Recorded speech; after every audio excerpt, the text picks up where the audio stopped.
What's up guys, welcome back to the channel. I want to do a video on an advanced miter saw skill that I just got done using, and I don't think I've ever seen anybody else talk about this online. I've never seen any other videos on it, read any articles on it, etc. But if you know this trick, you can use it to your advantage to really increase your efficiency and accuracy. Let me show you what we're going to be talking about. By now, a lot of you guys have probably seen the video where I installed this wainscoting. And this wainscoting has an inset beaded trim going all the way around the interior of all of these 1x. So look at all of these vertical pieces of beaded trim that I had to cut. What I was able to do was use a stop block to batch cut all of these stiles so they're the exact same length. So then my 32 pieces of beaded molding, I was able to use the stop block for those also. And then I also showed how I cut the horizontal pieces with a stop block as well. Here's the trick I wanted to point out to you. Got my stop block set up. Let's say, for example, I'm cutting my vertical stiles for wainscoting. I'm gonna bump my stile up to my stop block. Okay, so that's cut. Now I need to cut my beaded molding that'll go to the inside of that. I actually don't even have to move my stop block. Watch this. We'll put a 45 on the back on this side. Now we'll rotate back to 45 again, keeping the long point against my miter saw fence. I'll bump this to my stop block. Cut it. Now look what happens whenever I align the ends of this beaded trim. I've got it lined up with my miter on the end here. And on the other side, it is the exact same length. So using that stop block, you can actually cut long 45-degree miters and it'll come out the exact same length as whenever you use the stop block and cut it off square. So what's actually happening here? Now this is an advanced miter saw video, so try and hang with me here. There are two planes that we need to think about with the principle that we're talking about. You've got the plane of the blade. This is your blade traveling in this direction, again, assuming it is perfectly perpendicular. The other plane we need to think about is the plane of our miter saw fences. So we have two planes intersecting exactly at 90 degrees. Now the interesting thing about the way they've designed this DeWalt DWS 780 miter saw is there's also a pivot point, and that pivot point is exactly where those two planes pivot. Okay, so whenever you rotate your miter on your saw, your fence is going to stay the same, but your blade is pivoting. There is an exact point where that pivots, and they have designed this saw so that pivot point is directly at that intersection underneath where these two planes come together. So what that allows to happen then is you can use your stop block and make a square cut and then rotate it to 45 degrees, and the pivot point stays pretty much exactly the same on the right side of the blade. You have to consider it also that if you think about it, that pivot point is thrown off by the thickness of your blade. So if you try to use, this is very important, you cannot use the stop block on the left side of the saw, because the pivot point actually is where this arbor is on the right side of your blade, not on your left. Being on the left side of the blade actually throws it off, so those two pieces will not be the same length. But on my saw, that pivot point is exactly on the right side of the saw. So I can cut square cuts and 45-degree cuts and get the exact same length.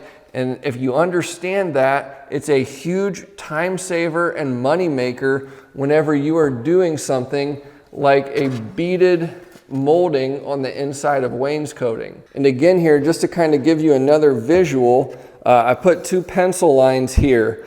This represents our miter saw fence. This represents our blade. That pivot point is back here, and it's on the right side of our blade. So that exact point is an extremely tight margin point that I'm sure they designed on their computer system when they designed this miter saw, but it is right there. So whenever you move that blade, that pivot point stays in the exact same location, because the way they've built the saw, that bolt down there that the saw pivots on, it's in that exact correct point. Now I would be interested for you guys with the other miter saw brands that you're using to test this out and let me know if it works on your miter saw. Works on this DWS 780. I know obviously if I grab my auxiliary fences here, which are about 1/8 of an inch thick, that pivot point no longer works the same way, because these auxiliary fences throw off the location of where it's pivoting. Actually, it doesn't throw off where it's pivoting. It throws off the way that it's cutting the wood. So I guess it does throw off the way it's pivoting. Point being, if you put auxiliary fences on, it will not work any longer. And that's why you see me, whenever I'm using my stop block to batch cut mitered window and door casing, I never have my auxiliary fences on, because it throws the whole system off. It doesn't work that way. So what are some ways that we can use this knowledge to be more efficient and accurate in our work? Many of you have seen me use my miter saw stop block system here. Basically, I have a 2-piece stop block that actually has an offsetting piece here. The reason that I have done that is because that's how I use it with mitered casing. So the first thing that I do, I have a magnetic tape on my saw. So I can always calibrate my stop block to the miter saw each time I set up my miter saw wings. That way, if something is off a little bit, all I've got to do is slide this steel tape back and forth on the top of this magnet, and it's really easy to calibrate. So how would I calibrate this? Well, let's say we're getting ready to start trimming a house, and I want to make sure that my stop block is calibrated to my miter saw. So I just pick some arbitrary number. Here I put my little red crosshair, which you see here, on 32. So now what I'll do is take a piece of scrap and just bump it up against my stop block here. Carefully cut it one-handed. Okay. So now I can take this out. So now I can take my tape measure out and check it and see if I'm exactly on 32 inches, which I am here. It is right on the money on 32 inches.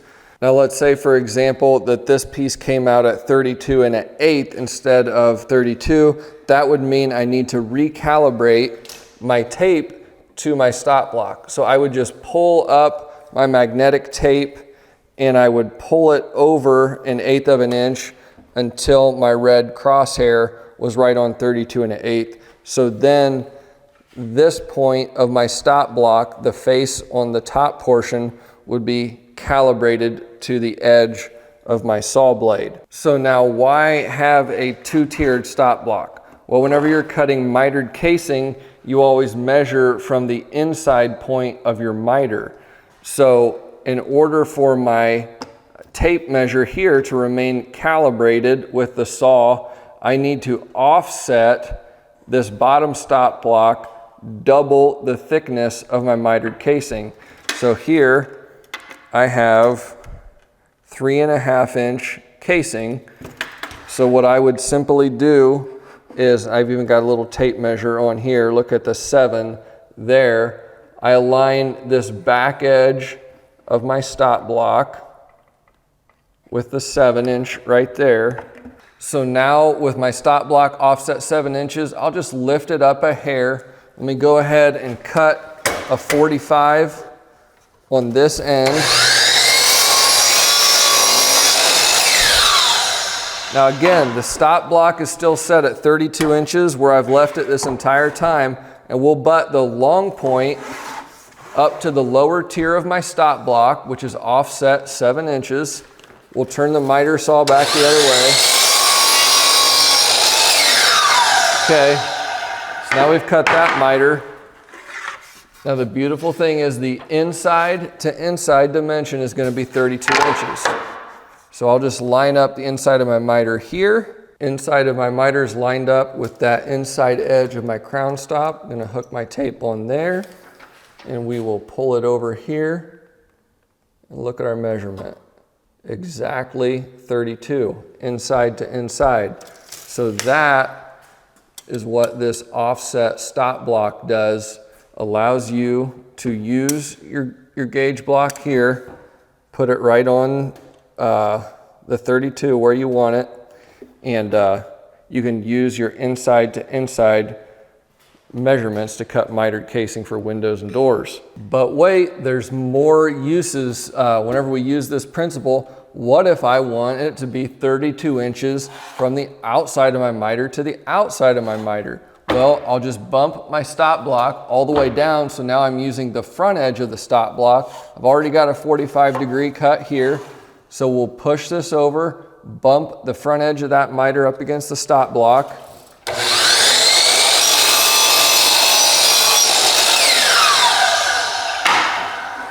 I'm going to pull out my tape measure. I will hook it on the end here.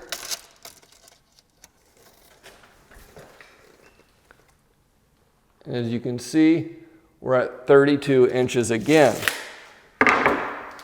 So again, the whole reason that this is possible is because of the way the planes of the miter saw fence and your blade intersect at this exact pivot point. So hopefully your saws do this as well. I honestly don't know if all saws are designed this way or not, but this is how my saw works. And in the wainscoting that I just installed, it saved me a ton of time having that inset beaded trim. Being able to batch cut that just worked incredibly well. I'm going to show you one more trick that I used on this project for this wainscoting. Now we've already talked a little bit about batch cutting our vertical stiles so that they're all the exact same length using a stop block. Then obviously, based off of what we've just been talking about, we can leave that stop block set up in the exact same position, and even cutting at 45 degrees, we can still get the same length for our vertical pieces of bead molding that go in on the inside of this whole room for our wainscoting. Now, what about these horizontal pieces? Is it possible to batch cut those accurately as well using these same principles? And the answer is yes. What you want to do whenever you're pre-assembling your wainscoting and you're spacing your pieces here, you want to figure out using math what your approximate spacing is going to be. So in this case, I've got 23.5 inches. So then I would cut a little piece of scrap at 23.5 inches, and I would use that as a spacer as I'm assembling my 1x material the whole way. I would keep using this gauge block as I assembled my stiles to the rail. So I would start on one end, use the gauge block, attach this one, use the gauge block to space between this one and this one, attach it, use the gauge block again. So you would end up with the exact same spacing on all of your boxes besides the very last box. You're not going to be able to be accurate enough to get the exact same spacing on your last box. So that one will have to be measured manually. But the rest of these, we can get all of the exact same spacing.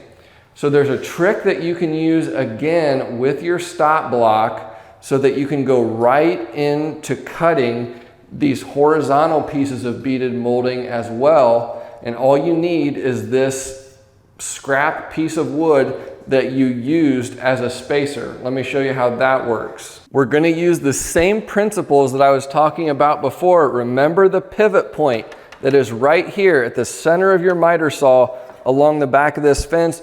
Doesn't matter whether you're cutting it square or at a 45-degree angle, that pivot point is the exact same. So what I can actually do here, I'm gonna take the gauge block that I used to space my stiles apart. I'm gonna set it right here and I'm gonna bump it up against my stop block. Remember, I don't wanna move that stop block because I wanna keep using it for all these other wall sections. I don't wanna touch that thing. So I'm gonna put my gauge block that I just used here, which is 25 and 11/16. Now I'm gonna take a scrap board, and what I'm gonna do is actually create another stop block to offset this one. So my scrap board here, I'm gonna carefully bump that up against my gauge block.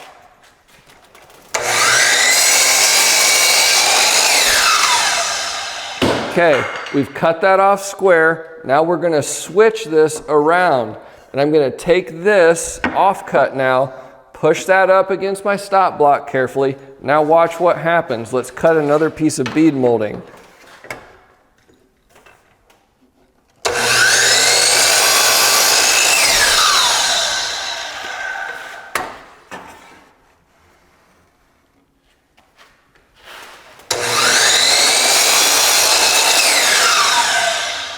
Let's see if it fits. Keep in mind, these three sections are all exactly the same. I used the gauge block on these. Put that in here, perfectly snug.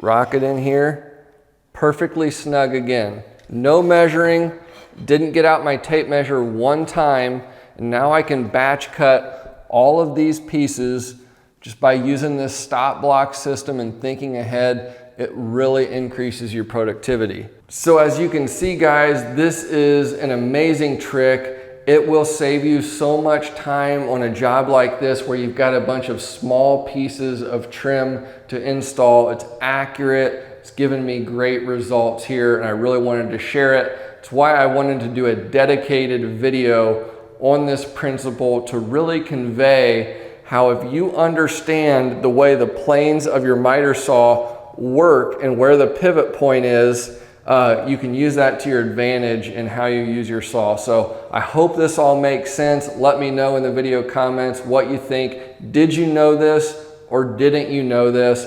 I've never seen anyone else talk about this. It's just something that I figured out on my own over the years. So hopefully it makes sense to you, and hopefully you can use it, and hopefully it'll make you some more money and help you be more productive. So thanks for watching. We'll see you again on the next video.